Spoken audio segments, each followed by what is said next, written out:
Biology classes YouTube channel में आपका स्वागत है। तो हम लोग तीसरा चैप्टर पूरा पढ़ के समाप्त कर दिए, याद होगा आप लोगों को। और पिछले दिन जो है हम आप लोग क्लास 12th में जो ऑब्जेक्टिव है मानव जनन का वो भी करा चुके हैं। तो आज चौथा चैप्टर की ओर हम लोग बढ़ रहे हैं। चौथा चैप्टर आज हम स्टार्ट करने वाले हैं। और पहले चौथा चैप्टर है क्या, उसकी आपको बेसिक नॉलेज होनी चाहिए। यदि अगर आप जानकारी नहीं है तो जानकारी पहले लीजिए, उसके बाद पढ़ने का कोशिश करिए, ठीक है। चलिए, सबसे पहली बात है लेसन 4 जो है क्लास 12 का लेसन 4 चैप्टर का नाम है जनन स्वास्थ्य रिप्रोडक्टिव हेल्थ। कहता है रिप्रोडक्टिव हेल्थ क्या होता है, जनन स्वास्थ्य क्या होता है। किसको बोलेंगे भाई जनन स्वास्थ्य? पहले तो स्वास्थ्य किसको बोलेंगे, तब उसमें जनन लगाया जाएगा।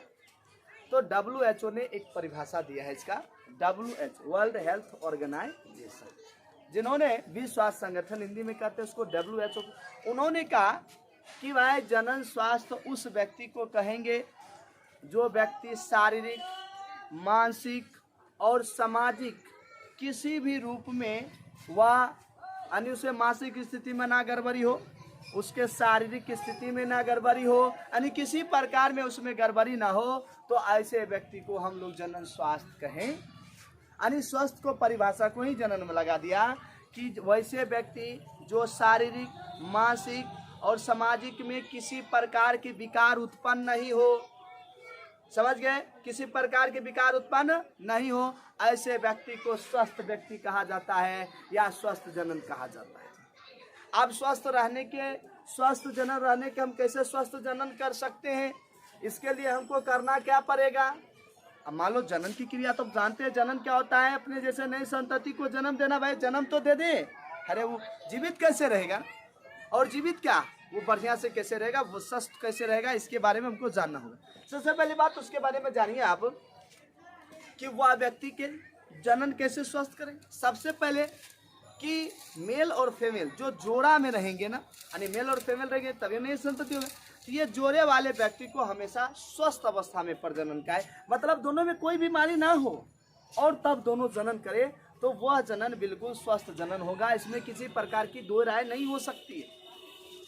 दूसरी बात कि जनन करने वाले व्यक्ति को जो है जनन अंगों के बारे में, जो जनन अंग है जो उसमें रोग होती है उसके बारे में उसको जानना हो, वो उसके बारे में जानकारी होनी चाहिए कि भाई जनन अंगों में भी रोग होता है जिससे बच्चे में जा सकते हैं। उनके बारे में उन दोनों जोड़े को, यानी मेल और फीमेल दोनों को जानना चाहिए। दूसरी बात, उन जोड़े को यानी पति पत्नी को या मेल और फीमेल को यौन संचारित रोग,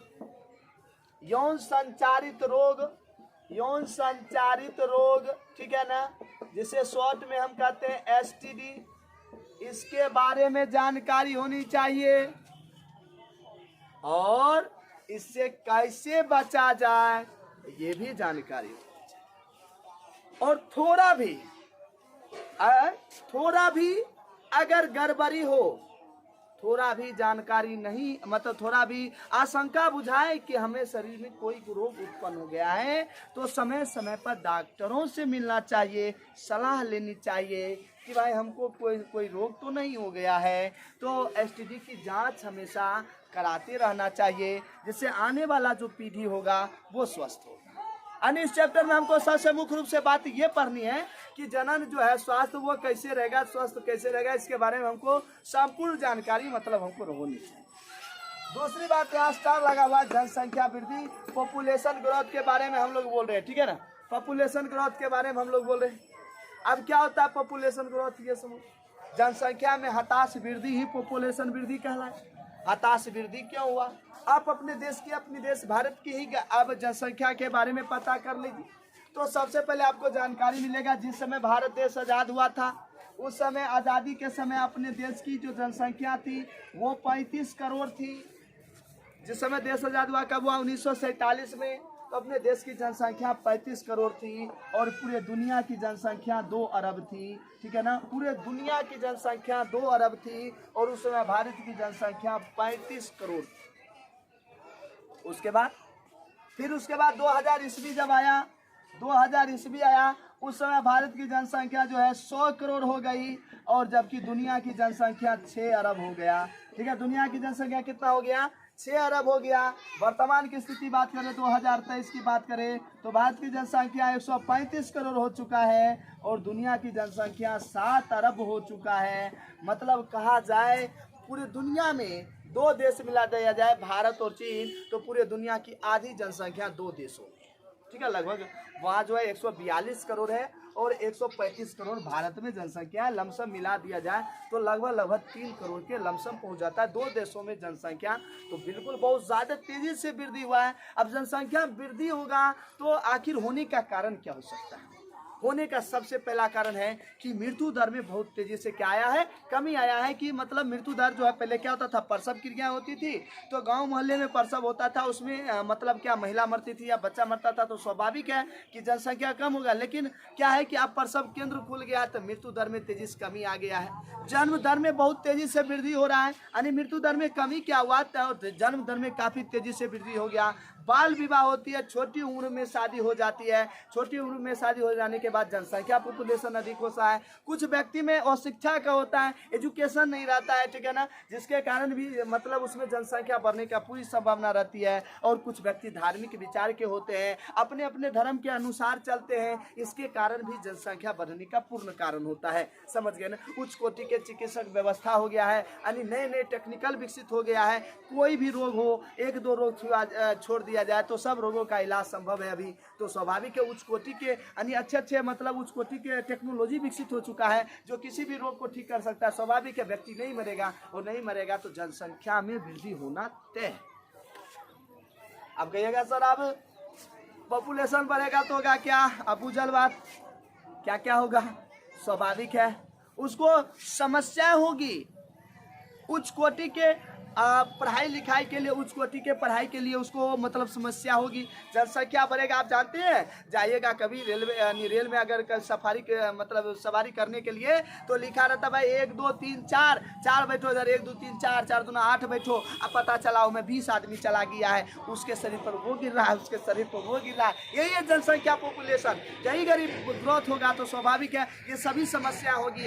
यातायात की समस्या होगी, खाने पीने की वस्तु में कमी होगा, जल की शुद्ध जल की व्यवस्था में कमी होगा, यानी आवास की समस्या होगा, यातायात की समस्या होगा, और मतलब उच्च कोटि के चिकित्सा व्यवस्था की समस्या होगा, उच्च कोटि के पढ़ाई लिखाई की व्यवस्था में कमी होगा, ये सब कमी होगा। तो कहता है इस जनसंख्या को कैसे रोका जाए, इसको रोकने का कोई ना कोई उपाय होगा।